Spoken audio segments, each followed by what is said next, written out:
distinguished delegates, ladies and gentlemen. I've already distributed my written statement, so I won't read that. I would just share with you some of our experiences and lesson learned in our quest to realizing food security, and especially in poverty alleviation.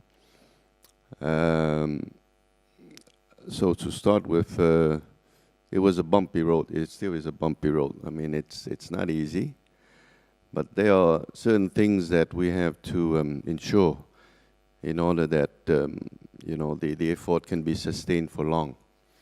So our first lesson learned is that it was mentioned here. There's a need of a very strong political will and commitment, and that has to be sustained. And that has to be sustained. In our case, luckily, for more than a decade already, so the political will is still there. So we have a very strong support from the government. So the program, the Food Security and Poverty Alleviation Program, is shared by our Prime Minister, implemented by and led and by our Ministry of Agriculture and Forestry. So this is important. That has been sustained. And when we have the Zero Hunger program, so we have inserted that really in our long-term agriculture strategy and nutrition strategy that we have devised almost a decade ago already. So it goes hand in hand together. So it's an integral part of, let's say, of the national program. So it has to be a national agenda. That's one. Second, it cannot be only agriculture. It's impossible. I mean, the Agriculture Ministry can devise very good policy, but it won't work if there's no support from the other ministries. And so what we did, once we have the full backing of the government, especially of the National Assembly, since the last 5 to 6 years, so we have to set up a national inter-ministerial committee, which goes down to the local level. It goes down to the local level, to the provincial level. So it cannot be only at the central level. It has to be macro, meso, and micro level. So it has to cut down, let's say, to the grassroots level. So we have committee and local committee also. This is very important. It has to be inter-ministerial, because we need support from the finance sector. Without them, no budget. So we can have very beautiful policy, but no budget, it won't work. So with the support of the National Assembly is putting pressure on the other ministry to converge on their policy and investment to support us. So there's only one goal, really. So this helps us a lot. So that's the second lesson learned. That's why we have a special budget line, really, especially for food security and also for poverty alleviation. We have a big chunk of budget, really, for poverty alleviation. That has increased a lot in the next 2 years. It's a national, it's a special, let's say, program. Third is that for the donors also, we have a lot of donors' contribution, but if it's not coordinated, it won't work either, because every donors have their own pride. So everyone wants to coordinate, but don't want to be coordinated. So the problem is there. So what we have is we have a national platform. We call it the donor coordination mechanism that has been set since long, and which is co-led by the FAO, Dr. Stephen Rudgard. He has been very instrumental to help us. So this is important in order that we converge on policy. That's important. If ADB, World Bank, IFAD say one thing, and the bilateral says another thing, oh, that's difficult. It's very difficult. So policy have to be converged. And the good thing is that it's a national government which is converging the policies, not the other way, okay? And so this way we can converge on policy, we can converge on investment, on technical assistance. This is important also, and it helps a lot to accelerate, you know, and to achieve a great impact. Laos is small. So our fourth lesson learned is that in order to accelerate, so we make use of South-South cooperation a lot. Because it's difficult to get from European friends, and sometimes it's 10-star technology, technique, it's too complicated. So we need something that it's feasible. So we learn a lot from our Thai friends, or Viet Nam, even from Cambodia. So South-South cooperation is very important. This helped, to accelerate in getting the technical assistance we need. That's very important. It helps to accelerate, to building the capacity.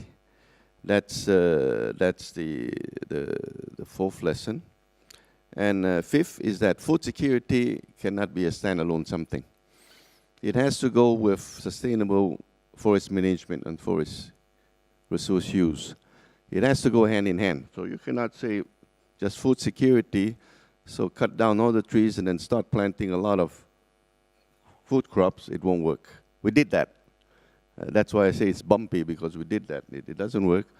So we have a target to achieve a forest coverage of 70% by 2020. We still stand by that. We're using a Swedish, standard, really. So we're now at around 55% coverage, but by FAO standard, we are over 70% already. So that's important, because this helps us to address and protect against the vagaries of climate change. This is important. So now we have reoriented our agriculture production towards more an approach that we call it's watershed based. That's watershed based and biodiversity based. This is important. So our donors is providing a lot of assistance along this line. So we call this the green growth. Now the next lesson learned is that since we have forests and agriculture together, so there's a lot of resources, what we call the natural resources, the food products, livestock and aquatic resources that we use a lot. So for the past years, we've been producing and commercializing on what we call rich indigenous niche food crops. This is important. For example, rice is from the wild. So we domesticate, we produce that, and we export that. It's a niche product, and we get 3 times, higher price than the normal rice, for example. We are working a lot with IRI, CGIR. They're helping us a lot, and also with our neighbors. So we are producing top quality products, because we always say that if we cannot beat our neighbors, like Thailand and Vietnam, they're a very big rice producer in quantity, but we would go for quality. Quality, we can do that. So it's niche products, but it's not only for rice, but it's for other crops also, non-forest product, non-timber forest product. There's a lot of that. Bamboo shoots and things like that, and most importantly, it provides income for the poor. So it becomes a new livelihood and employment opportunity for the poor, especially in the more remote areas. They're the one who are exporting. That's why we have seen a tremendous rural transformation in the highlands because of the opening of the border, let's say ASEAN and ASEAN plus China, for example. So it's easier now to export products to China, where there's a big market. China is a very big market for what we call the green products. I mean, they have around 200 millions, that go for the niche product. So I think that stunting, of course, is, you mentioned that already. This is the main struggle, the major challenge, I think, it's the stunting. Nutrition is not about providing a balanced diet or carbohydrate, protein. No, it's not. We found out that, working with our development partners is one of the major problems is food habit. And you cannot change that by overnight. When we went up there, we've been producing tomato, in villages. They grow tomato, but they don't eat it. When we asked them, why don't you eat it? They say, they thought it was a flower. something like that. It looks nice. So they're not used to that because we have around nearly 50 ethnic groups, 140 something sub-ethnic groups. They have different food habits. Some don't eat what others eat. So it's a culture dimension thing, you know. It's so stunting, you know, nutrition it's a multi-dimension something. I mean, you know, when I read, you know, projects, they talk about only producing, you know, smart food and things. You know, it's not only about that. It's much more. It's culture.